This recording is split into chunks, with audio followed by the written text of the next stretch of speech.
우리 어르신들께서는 휴대전화를 새로 구입하시거나 바꾸실 때 주로 어떻게 하시는지요? 아마 많은 분들께서 직접 매장을 방문하시어 여러 기종을 꼼꼼히 비교해 보신 후에 휴대전화를 구입하고 계실 것이라 생각됩니다. 이렇게 직접 살펴보고 구매하시는 것은 물론 좋은 방법이지만 혹시라도 매장 직원이 휴대전화를 교체하실 때 특정한 것을 요구한다면 반드시 유의하셔야 하겠습니다. 잘못하다가는 소중한 개인정보가 유출될 뿐만 아니라 본인도 모르는 사이에 본인 명의로 휴대전화가 여러 대 개통되어 금전적 피해까지 입으실 수 있기 때문입니다. 휴대전화 하나 바꾸러 갔다가 개인정보부터 금전까지 모두 피해를 입게 된다면 정말 억울하고 황당한 일이 아닐 수 없습니다. 더욱이 이는 스마트폰을 능숙하게 다루는 젊은 분들조차도 피해를 본 사례가 있을 만큼 결코 남의 일이 아닙니다. 이러한 이유로 오늘은 휴대전화를 구입하시거나 교체하실 때 특별히 주의해야 할 점과 사전에 예방할 수 있는 방법에 대해 어르신들께 확실히 알려드리고자 합니다. 혹시 계획된 노후화, 플랜드 앱솔루스켄스라는 말을 들어보신 적 있으신지요? 이 개념은 주로 경제와 산업 디자인 분야에서 사용되는 용어로 말 그대로 제품을 의도적으로 조기에 낡게 만들어 사용하지 못하도록 한다는 뜻입니다. 즉 자연스럽게 수명이 다해서 고장이 나는 것이 아니라 제조업자가 미리 계획하여 일정 시점이 지나면 일부러 제품이 제대로 작동하지 않도록 설계한다는 의미입니다. 휴대전화도 예외가 아닙니다. 요즘 출시되는 스마트폰의 수명은 보통 2년 정도라고 알려져 있는데요. 실제로 사용해보시면 1년 반 정도만 지나도 배터리 효율이 눈에 띄게 떨어지는 것을 느끼실 수 있을 것입니다. 오히려 예전의 버튼식 휴대전화는 훨씬 튼튼하고 오래 쓸 수 있었는데 요즘 스마트폰은 2에서 3년을 넘기기가 쉽지 않습니다. 그래서 어쩔 수 없이 휴대전화를 자주 바꾸게 되는 것입니다. 문제는 우리가 휴대전화를 교체하려고 매장을 방문할 때 반드시 만나게 되는 분들이 바로 매장 직원분들이라는 점입니다. 이분들은 새로운 기능을 친절히 알려드리기도 하고 요금을 조금이라도 절약할 수 있는 방법도 상세히 안내해 주기 때문에 많은 어르신들께서 큰 도움을 받고 계십니다. 실제로 자녀분들이 멀리 떨어져 사시는 경우에는 휴대전화 관련하여 궁금한 점을 매장 직원분들께 수시로 물어보시며 의지하시는 경우도 많다고 합니다. 하지만 이렇게 신뢰할 만한 직원분들이 계신 반면 일부 직원들은 고객의 휴대전화를 이용해 충격적인 범죄를 저지른 사례도 있었습니다. 어르신들께서 휴대전화를 구입하실 때 반드시 주의하셔야 할 점이 두 가지가 있는데요. 그중 첫 번째는 신분증을 매장에 맡기지 않는 것입니다. 휴대전화를 사러 매장에 방문하셨는데 원하시는 기종이 당장 준비되어 있지 않을 때가 있습니다. 이럴 때 일부 직원은 신분증을 맡겨두시면 기종이 입고되는 즉시 개통해드리겠다 라고 말씀드릴 수 있습니다. 많은 분들께서 조금이라도 더 편리하고 빠르게 구입하시려는 마음으로 신분증을 매장에 두고 돌아가시는 경우가 있다고 하는데요. 문제는 일부 사람들이 이 점을 악용한다는 것입니다. 신분증만 있으면 휴대전화 개통이 가능하다는 점을 이용해 고객 몰래 여러 대의 휴대전화를 개통하고 이를 통해 실적을 쌓고 부당한 수익을 챙기는 수법입니다. 결국 뒤늦게야 본인 명의로 다수의 휴대전화가 개통되어 있다는 사실을 알게 되고 몇 달치 밀린 요금까지 떠안게 되는 안타까운 사례가 실제로 있었습니다. 물론 신분증을 매장에 맡겨두었다고 해서 모든 매장 직원분들이 이러한 범죄를 저지른다는 것은 결코 아닙니다. 대부분의 매장 직원분들께서는 마치 부모님을 대하듯이 따뜻한 마음으로 단순히 휴대전화 개통을 조금 더 편리하게 진행해드리기 위해 신분증을 맡겨달라고 권유하시는 경우가 많습니다. 그러나 혹시라도 있을지 모를 상황에 대비하기 위해서는 신분증은 반드시 직접 소지하고 철저히 관리하셔야 합니다. 특히 신분증을 사진으로 찍어 두기만 해도 모바일 결제나 비대면 통장 개설, 심지어 대출까지 가능한 금융활동이 얼마든지 이루어질 수 있기 때문에 신분증 유출은 언제나 각별히 주의하셔야 합니다. 신분증 한 장으로도 휴대전화를 개통할 수 있다는 것은 곧 본인 확인이 가능하다는 것을 의미하며 이로 인해 휴대전화 소액 결제부터 비대면 채널을 통한 대출까지 받을 수 있어 최근 보이스피싱 등 각종 금융사기에 악용되고 있습니다. 그러므로 신분증 원본은 물론 사본이나 사진이라도 절대로 다른 사람에게 쉽게 맡기거나 전송해서는 안 된다는 점을 꼭 기억해 주시길 바랍니다. 또한 휴대전화를 구입하실 때 두 번째로 주의하셔야 할 점은 바로 쓰던 휴대전화 반납 보상제도입니다. 요즘에는 기존에 사용하시던 휴대전화를 반납하시면 새 휴대전화를 보다 저렴하게 구입하실 수 있는 제도가 널리 시행되고 있습니다. 이동통신사에서 흔히 제공하는 방식이며 실제로 이를 통해 많은 분들께서 새 휴대전화를 합리적인 가격에 구매하고 계십니다. 물론 쓰던 휴대전화 반납 보상 자체는 정당한 절차이며 범죄와는 무관합니다. 문제는 일부 직원들이 이 제도를 악용하여 고객님들의 소중한 개인정보를 유출시키는 사례가 발생하고 있다는 점입니다. 실제로 얼마 전 한 여성 고객께서 통신사 대리점으로부터 쓰던 휴대전화를 반납하시면 새 휴대전화를 저렴하게 드리겠다는 전화를 받으셨습니다. 전화를 믿고 매장을 직접 방문한 이 여성분은 기존에 사용하시던 휴대전화를 반납하며 내부에 저장된 사진과 파일들을 모두 삭제한 후 전달하셨습니다. 그런데 직원이 혹시 모를 상황에 대비해 휴대전화 비밀번호를 적어두고 가시면 초기화를 제대로 해드리겠다며 요청하였고, 고객께서는 큰 의심 없이 비밀번호를 적어두고 매장을 떠나셨습니다.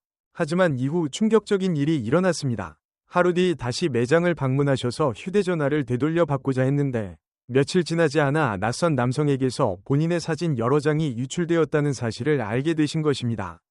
조사 결과 고객님께서 잠시 맡기셨던 그 짧은 시간 동안 직원들이 삭제된 사진들까지 복원하여 사적으로 열람하고 서로 공유하며 유출까지 한 사실이 밝혀졌습니다. 더욱 안타까운 것은 이러한 사례가 한두 번이 아니라는 점입니다. 일부 직원들끼리는 고객의 휴대전화를 뒤져보는 것을 은어로 탐정가 2라고 부르며 쓰던 휴대전화 반납 보상 제도를 범죄의 수단으로 악용하고 있었습니다. 이처럼 쓰던 휴대전화를 반납하실 때도 반드시 주의하셔야 합니다. 개인정보는 완벽히 삭제되었더라도 휴대전화 내부에 남아있는 데이터가 복구될 수 있으므로 휴대전화는 반드시 신뢰할 수 있는 방법으로 초기화하고 비밀번호 등 민감한 정보는 절대로 직원에게 넘기지 않으시길 권해드립니다. 일부 직원들 사이에서는 고객님의 휴대전화를 몰래 뒤져보는 것을 은어로 탐정가 2라고 부른다고 합니다. 특히 쓰던 휴대전화를 반납하도록 유도한 뒤 그 안에 담긴 개인정보를 몰래 열람하고 빼내는 방식으로 범죄가 이루어지고 있다는 사실이 알려져 많은 분들께 큰 충격을 주고 있습니다. 게다가 요즘에는 휴대전화 속에 신분증 사본이나 보안카드 번호 등 중요하고 민감한 정보를 사진으로 찍어 보관하시는 분들이 많으시기 때문에 휴대전화를 반납하실 때에는 반드시 초기화를 철저히 진행하시는 것이 무엇보다 중요합니다. 초기화를 꼼꼼히만 해두셔도 이러한 범죄를 예방하실 수 있기 때문입니다. 다시 말씀드리자면 휴대전화를 반납하실 때 직원에게 비밀번호를 알려주거나 초기화를 맡기는 것이 아니라 직접 스스로 초기화를 마치신 후에 반납하시는 것이 가장 안전한 방법입니다. 스마트폰 사용이 익숙하신 젊은 분들이라면 공장 초기화 방법을 검색해보시고 쉽게 진행하실 수 있을 것입니다. 그러나 우리 어르신들께서는 이런 과정이 다소 번거롭거나 어려우실 수 있기에 간단히 휴대전화를 초기화하는 방법을 말씀드리고자 합니다. 예를 들어 많은 분들께서 사용하고 계신 삼성 휴대전화를 기준으로 설명해드리겠습니다. 먼저 휴대전화의 화면에서 손가락으로 스크롤을 내려 오른쪽 상단에 보이는 톱니바퀴 모양의 설정 버튼을 눌러주세요. 그 다음 설정 화면에서 아래로 쭉 내려가시면 일반 메뉴가 있습니다. 이 일반을 선택하시면 가장 하단에 초기화라는 메뉴가 보입니다. 초기화에 들어가시면 여러 가지 초기화 옵션이 나타나는데요. 이 중에서 반드시 기기 전체 초기화, 공장 초기화를 선택하셔야 합니다. 이 과정에서는 휴대전화 속 구글 계정, 설치된 앱, 음악, 사진 등 모든 정보가 완전히 삭제됩니다. 마지막으로 아래쪽에 표시되는 파란색 버튼에 초기화라고 되어 있을 텐데요. 이것을 눌러주시면 초기화가 완료됩니다. 여기서 꼭 기억하셔야 할 점이 있습니다. 초기화 메뉴에는 모든 설정 초기화, 네트워크 설정 초기화, 접근성 설정 초기화 등 부분적으로만 설정을 지우는 항목도 있습니다. 하지만 이들은 일부 정보만 삭제되기 때문에 휴대전화를 반납하실 때에는 반드시 기기 전체 초기화를 선택하셔야 개인정보가 안전하게 삭제됩니다. 오늘은 휴대전화를 구입하시거나 교체하실 때 꼭 기억하셔야 할 두 가지 주의사항에 대해 말씀드렸습니다. 우리 주변에는 언제나 고객님을 가족처럼 생각하며 친절하게 도와주시는 훌륭한 매장 직원분들이 훨씬 많습니다. 이러한 성실한 직원분들께 피해가 가지 않도록 일부 몰지각한 사람들에 의한 개인정보 유출 범죄는 반드시 사라져야 할 것입니다. 오늘 알려드린 내용이 어르신들께 작은 도움이 되었기를 바랍니다. 혹시 유익하셨다면 주변의 소중한 가족분들이나 이웃 어르신들께도 널리 공유해 주시어 모두가 안전하게 휴대전화를 사용하실 수 있도록 도와주시길 부탁드립니다. 최근 우리 사회는 출산율 저하와 고령화로 인한 인구 감소 문제가 점점 더 심각해지고 있습니다. 하지만 이런 상황에서도 오히려 인구가 빠르게 증가하고 있는 도시들이 있습니다. 이런 도시들은 대체로 새로운 양질의 일자리와 쾌적한 주거 환경을 갖추고 있어 많은 사람들이 삶의 터전을 옮기고 정착하고자 선택하는 곳들입니다. 행정안전부 주민등록 인구 통계를 최근 5년간 살펴본 결과 지난 5년 동안 인구가 1만 명 이상 증가한 지역은 전국에 총 23곳으로 나타났습니다. 이 중 수도권에 속한 도시가 15곳, 비수도권 도시는 8곳이었습니다. 그 중에서도 순위권에 오른 지역들을 하나씩 살펴보면 각 도시가 어떤 매력과 발전 전략으로 사람들을 끌어모으고 있는지 알 수 있습니다. 충청북도 진천구는 최근 5년간 약 1만 2천 명이 늘어 현재 인구는 약 8만 6천 명 수준입니다. 덕산읍 일대를 중심으로 충북 혁신도시가 조성되면서 대기업과 공공기관이 들어서고 일자리가 늘어난 것이 가장 큰 요인으로 꼽힙니다. 제주특별자치도 제주시의 경우 5년 동안 약 1만 3천 명이 늘어 현재 인구는 약 49만 명에 달하고 있습니다. 제주시는 깨끗한 자연환경과 비교적 온화한 기후 덕분에 은퇴 세대뿐만 아니라 여유로운 삶을 추구하는 젊은 층의 이주 수요도 꾸준히 이어지고 있습니다. 충청북도 청주시는 최근 5년간 1만 4천 명 정도가 늘어 인구가 약 85만 명에 이르고 있습니다. 동남지구와 가경지구 등 택지 개발과 함께 정주 여건이 지속적으로 개선된 것이 인구 증가로 이어졌습니다. 경상남도 양산시는 부산광역시의 의성도시에서 이제는 경남에서 세 번째로 인구가 많은 도시로 성장하였습니다. 최근 5년 동안 1만 4천여 명이 늘었고 기업 유치와 신도시 개발이 꾸준히 진행되면서 안정적인 성장세를 보이고 있습니다.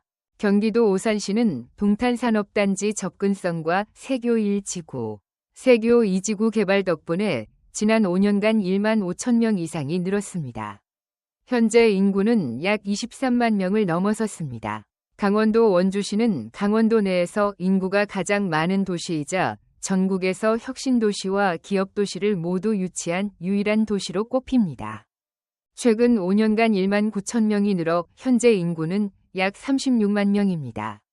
좋은 입지와 교통망 덕분에 비수도권 도시 중에서도 특히 높은 인구 증가율을 기록하고 있습니다.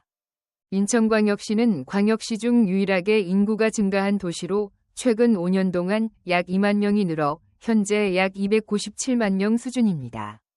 서구와 연수구 등 개발이 활발한 지역은 인구가 계속 늘고 있지만 부평구와 동구 등 노후 지역은 감소세가 이어지고 있습니다.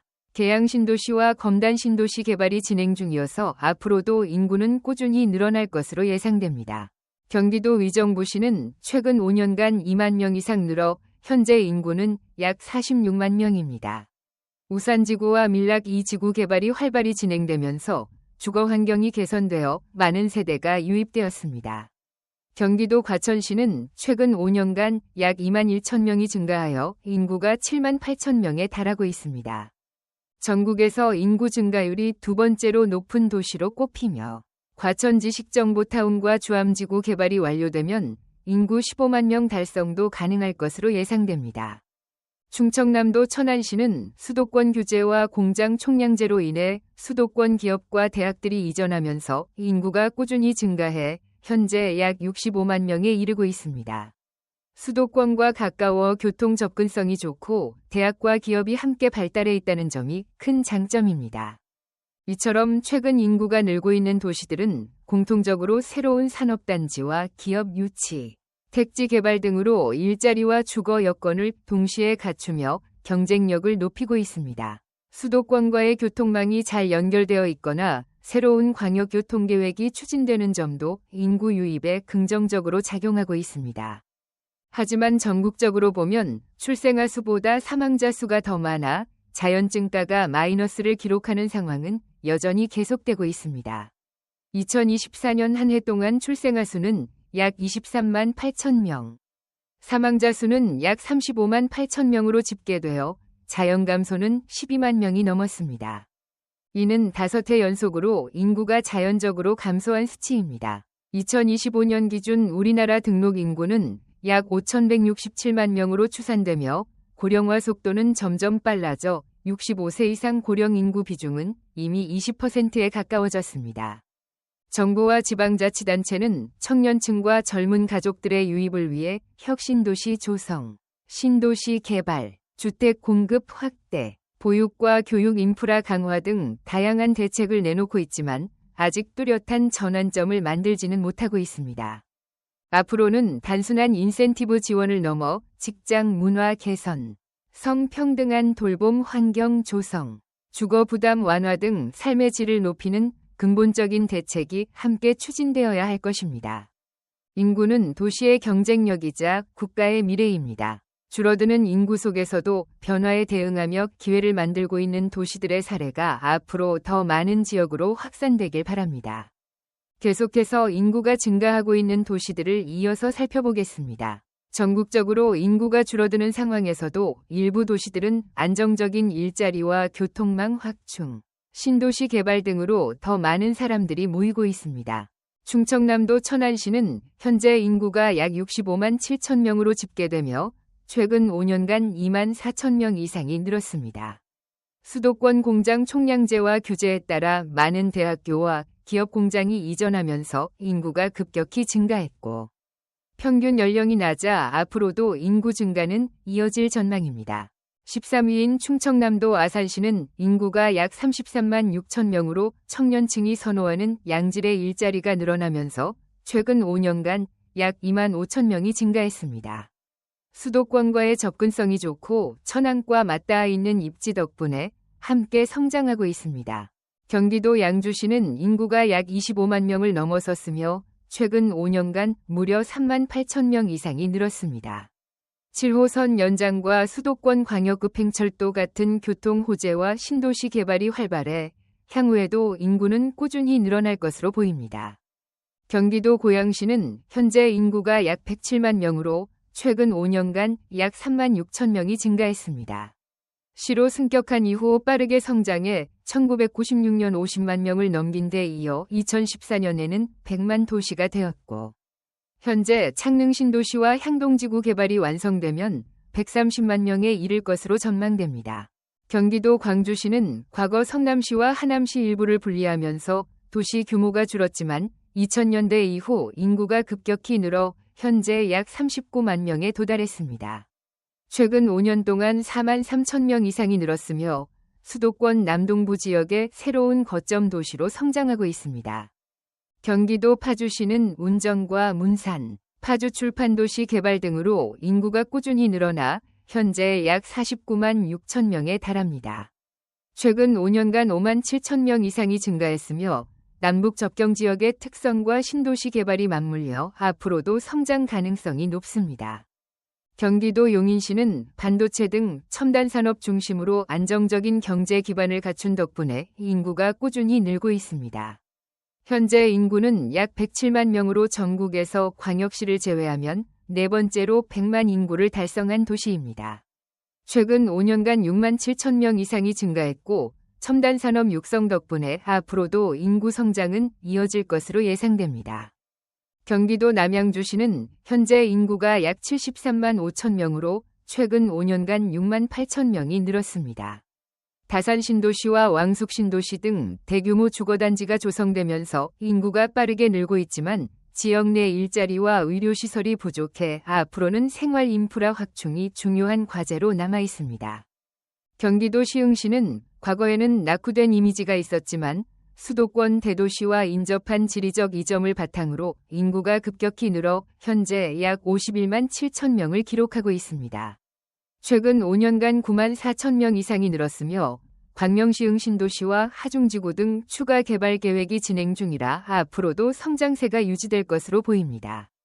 경기도 김포시는 한강 신도시 개발을 중심으로 인구가 크게 늘어나 현재 약 48만 4천 명에 달하고 있습니다.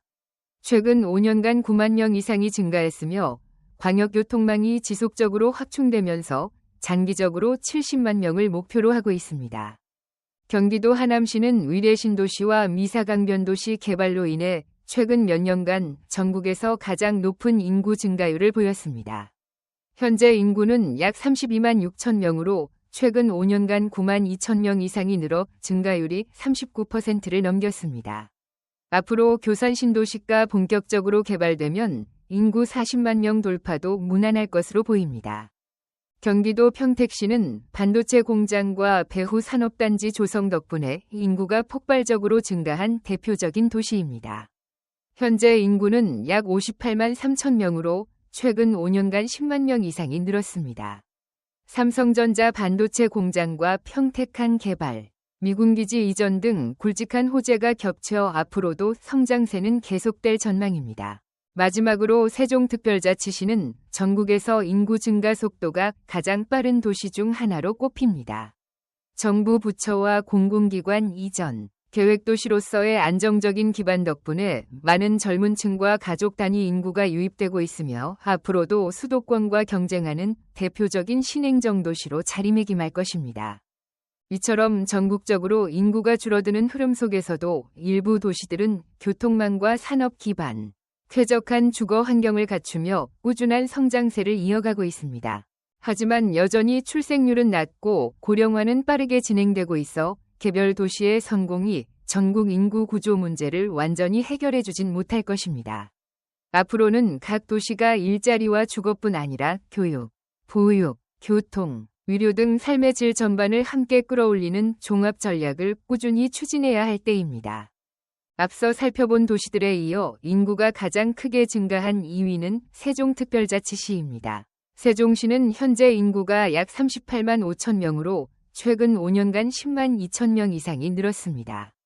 출범 당시에는 불과 11만 5천 명으로 시작했지만 도시개발과 함께 정부 부처와 공공기관 이전이 본격화되면서 불과 3년 만에 인구 20만 명을 넘어섰고 출범 6년이 되기 전인 2018년에는 30만 명을 달성했습니다. 전국에서 유일하게 출산율이 전국 평균보다 높고 신생아 수가 증가하고 있는 도시라는 점도 큰 특징입니다. 젊은 공무원 가구와 젊은 가족층이 정착하면서 다른 지역에 비해 평균 연령이 낮고 정주 여건도 계속 개선되고 있어 앞으로도 성장 잠재력이 매우 높습니다.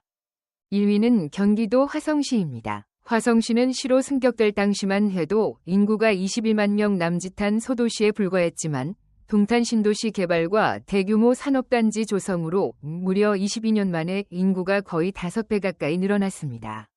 현재 화성시의 인구는 약 92만 2천 명으로 최근 5년 동안에만 22만 5천 명 이상이 증가했습니다. 2019년 9월에 80만 명을 유입한 데 이어 불과 3년 만인 2022년 9월에는 90만 명을 넘어섰습니다.